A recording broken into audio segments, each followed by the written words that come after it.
Agustín, pasamos al segundo error, que yo creo que es el error número uno de interpretación de Sí. las vías. Además, es un error que incluso, o sea, yo mismo cometía antes de meterme a estudiar como a fondo la filosofía de Tomás, pues porque es verdad que lo que tú decías antes, una lectura así prima facie del texto de las vías en la suma, sin poner entre paréntesis nuestras propias categorías modernas y contemporáneas, te lleva a, por ejemplo, interpretar las cinco vías como que son una especie de una forma del argumento cosmológico Kalam. Y entonces lo que están diciendo es que el paso de la imposibilidad al infinito, lo que está diciendo es que no, o sea, en una serie que vaya hacia atrás en el tiempo no puede ser infinita y que tiene que haber un primero en esa serie, ¿no? Entonces yo, por ejemplo, yo interpretaba las vías así, hasta que cogí el de Eternitate Mundi de Santo Tomás, uno de sus últimos opúsculos y tal, y voy y leo con sorpresa que Tomás de Aquino me está diciendo que no, que el mundo, filosóficamente hablando, podía perfectamente haber sido eterno, lo que pasa es que por la fe sabemos que no es eterno, sino que tiene un comienzo, pero que filosóficamente hablando no se puede demostrar que haya tenido un comienzo. Y entonces yo me quedé en plan, pero ¿cómo se come esto? Porque yo pensaba que las vías me estaban diciendo que efectivamente que el universo ha tenido un comienzo, que hay una primera causa en el pasado y tal. Entonces, ¿qué pasa aquí? ¿Dónde está exactamente el error al interpretar las vías de esta manera? Para poner un poco en contexto, las vías tomistas, sobre todo las tres primeras, tienen un paso argumental, que es el famoso paso de la imposibilidad de regresión al infinito. Es decir, que no se puede ir al infinito en una serie causal. Es decir, que si nosotros partimos de un efecto determinado, por ejemplo, el movimiento o lo que sea, vamos a poner el movimiento, que es el de la primera vía, si partimos de un efecto determinado, como es el movimiento, y concluimos que tiene que haber una causa, porque el movimiento paso de la potencia al acto, nada pasa de la potencia al acto, sino por algo que ya está en acto. Entonces, aquello que es causa del movimiento, a su vez, o es causado por otro, o ahí se detiene la cadena, y si es causado por otro, a su vez puede ser causado por otro, pero no se puede ir al infinito, ¿no? Es decir, tanto en la primera como en la segunda como en la tercera vía, tienen un momento en el que dicen no se puede ir al infinito en una cadena de causas o en una serie de causas, y por lo tanto tiene que haber una primera causa del movimiento en la primera vía, de las causas eficientes en la segunda vía, de los seres necesarios por otro en la tercera vía, etcétera, ¿no?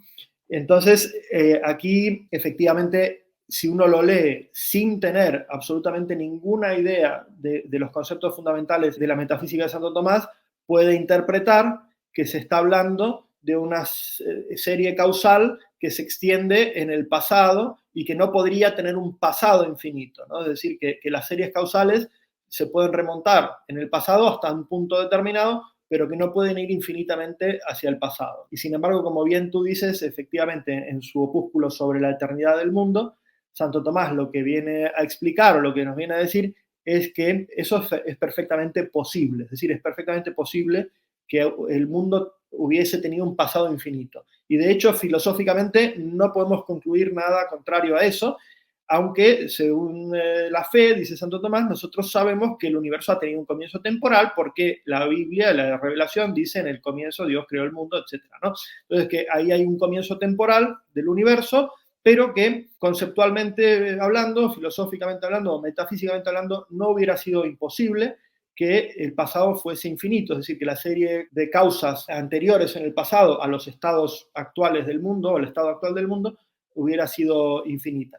Entonces, para entender cómo no hay inconsistencia o cómo no hay incoherencia entre esta afirmación que hace Santo Tomás en De Eternitate Mundi y la afirmación que hacen las vías de que no se puede ir al infinito en una serie de causas, lo que hay que entender es que está hablando de dos series causales esencialmente diferentes en un caso y en otro. En el caso de la posible eternidad del mundo, de lo que habla Santo Tomás es de lo que se llaman causas accidentalmente subordinadas. A veces se les llama causas accidentalmente subordinadas en el pasado. Es una terminología técnica que no se encuentra en Santo Tomás, pero que a veces se la ha explicado así y yo creo que se puede admitir. Entonces, ¿qué quiere decir eso? Bueno, son causas que en algún momento del tiempo, en algún tiempo anterior, ejercieron su causalidad y fueron determinantes para que se produjera un determinado efecto, pero que actualmente no están ejerciendo su causalidad sobre aquello que es efecto de ellas, vamos a decir así. Entonces, para poner un ejemplo muy sencillo, mis padres me engendraron a mí y entonces son causas de mi generación, causas de que yo llegue a ser, de que yo haya llegado a ser,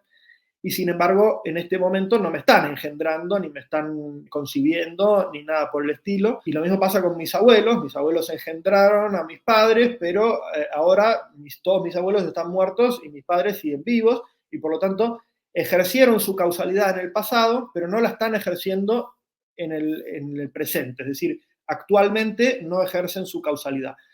A esas cadenas causales que ejercieron su causalidad en un momento determinado en el pasado, pero que no ejercen su causalidad actualmente, se les llama causas accidentalmente subordinadas, y en ese género de causas, dice Santo Tomás, se podría ir perfectamente al infinito, no habría conceptualmente ningún problema en ir al infinito.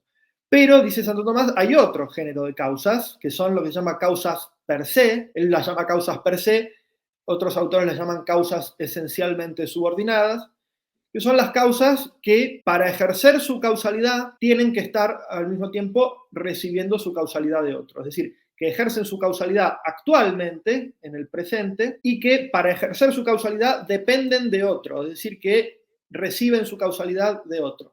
Entonces el ejemplo que pone Santo Tomás, por ejemplo, la mano que mueve el bastón, que a su vez mueve una piedra, ¿no? Entonces, claro, el bastón por sí mismo no mueve la piedra, sino que recibe su causalidad de la mano. Y no podría estar moviendo la piedra si no estuviera recibiendo a su vez su movimiento de la mano, y así hay que seguir. Y en esa serie no se puede ir al infinito. ¿Por qué no se puede ir al infinito en las causas esencialmente subordinadas o en las causas per se? Bueno, sencillamente porque si cada una de ellas recibe su causalidad de otro, si fuese infinita la serie, entonces todos sus eslabones, vamos a decir así, tienen su causalidad recibida, ¿no? Y no hay ninguna que inicie la serie causal, es decir, entonces, y no habría efecto entonces, ¿no?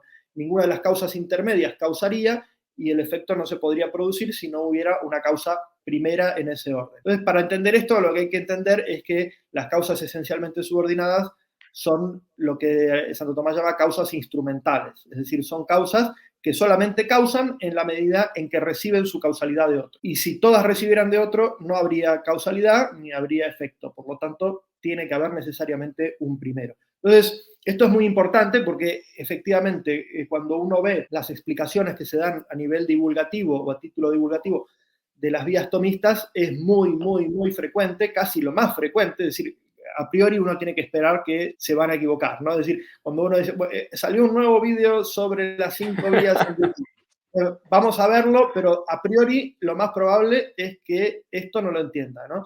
Y efectivamente, entonces, cuando llegan a este punto dicen, bueno, como la madre y el padre y el abuelo y tal, o el perro Las y la... fichas de dominó.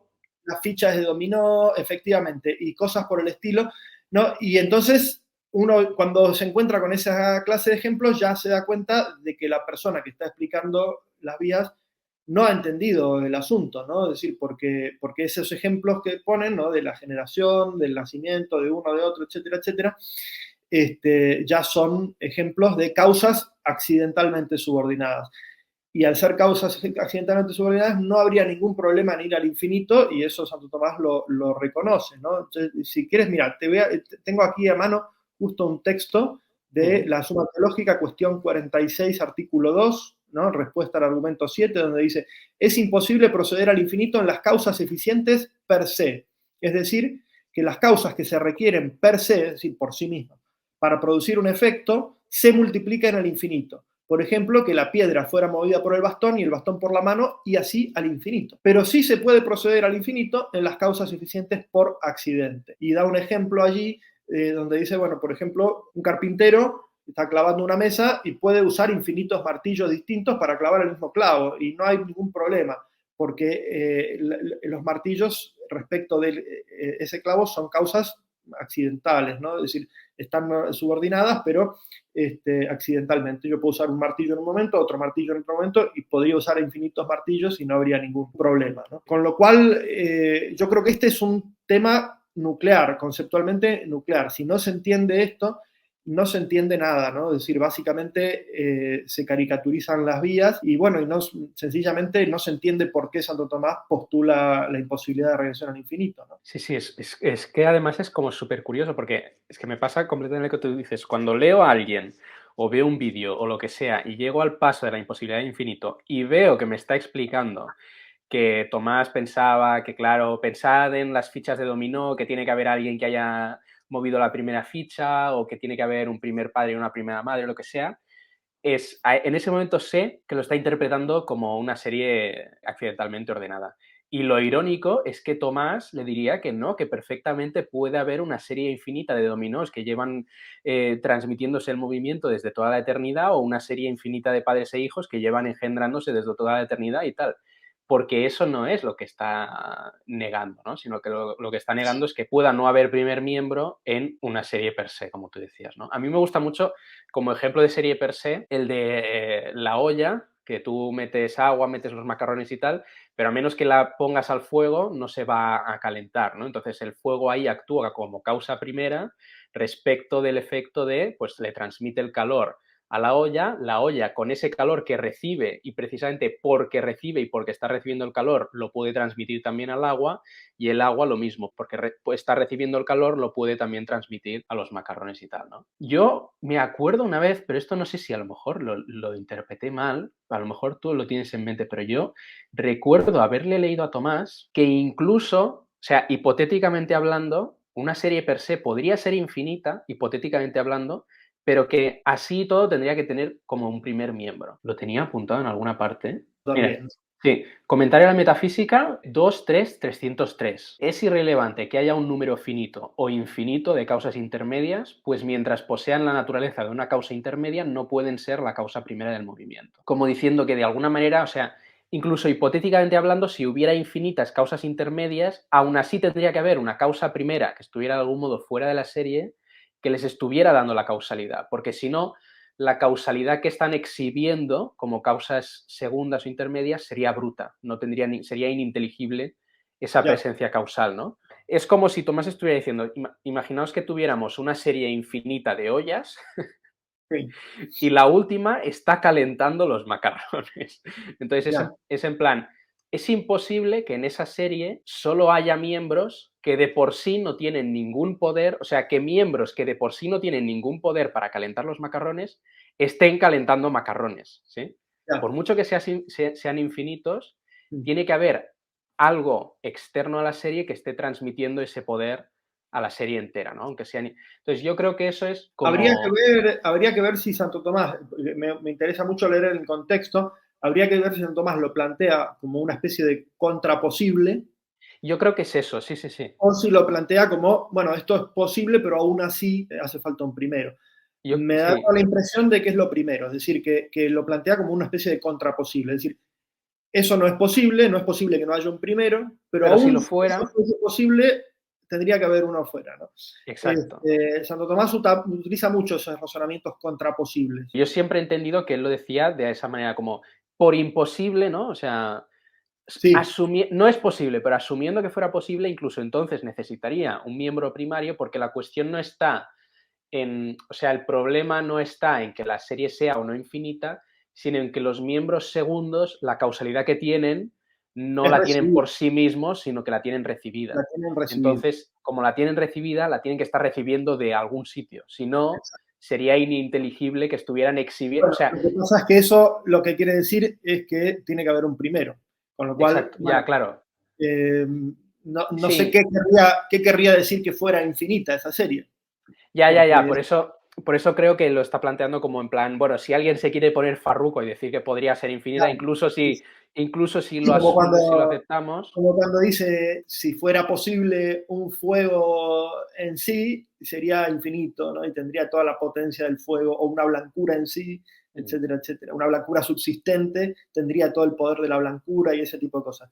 Son contraposibles, ¿no? Porque él mismo sabe que la blancura no puede subsistir porque es de suyo un accidente y ese tipo de cosas. Entonces, también es muy importante leer el De Eternitate Mundi, porque ahí Santo Tomás, cuando explica por qué es posible un mundo infinito y sin embargo el mundo sería creado, ahí entra de lleno el concepto de causalidad, ¿no? Es decir, dice, bueno, que el mundo sea creado no significa que ha tenido un comienzo en el tiempo. Que el mundo sea creado significa que es actualmente y en todo momento dependiente en el ser de una causa primera del ser, que es Dios. Si uno entiende la causalidad de esa manera, es decir, como una dependencia actual en el ser, entonces es evidente que no puede haber una serie infinita de causas del ser de una cosa. Si uno entiende eso, entiende que el concepto moderno de causalidad, humeano, etcétera, en el cual tiene que haber una sucesión entre la causa y el efecto, la causa siempre es temporalmente anterior al efecto y ese tipo de cosas,